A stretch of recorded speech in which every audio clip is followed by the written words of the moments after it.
বাংলাদেশের ইতিহাসে এই প্রথম দেবিদ্বারের মানুষ সবচেয়ে ভাগ্যবান, কারণ তারা হাসনাত আবদুল্লাহর মতো একজন সৎ নিষ্ঠাবান এমপি পেয়েছে। এবং আমরাও জানতে পারলাম যে প্রতি রমজান মাসে সারা বাংলাদেশের প্রতিটা এমপিরা 312 কেজি করে খেজুর পায়। আর সেই খেজুর আমরা তো আগে কখনো জানতামই না যে খেজুর পায় না পায়, কারণ আমরা কোনোদিন শুনিও নাই।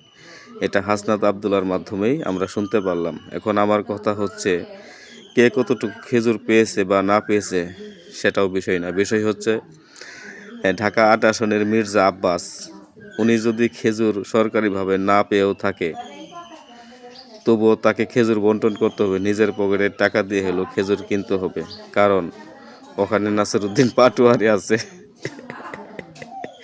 সে যদি খেজুর সঠিকভাবে বন্টন না করে কি যে একটা অবস্থা করবে নাসিরউদ্দিন পাটোয়ারি ভাই। আপনাকে অসংখ্য ধন্যবাদ মির্জা আব্বাসকে এইভাবে প্রোটোকল দেওয়ার জন্য।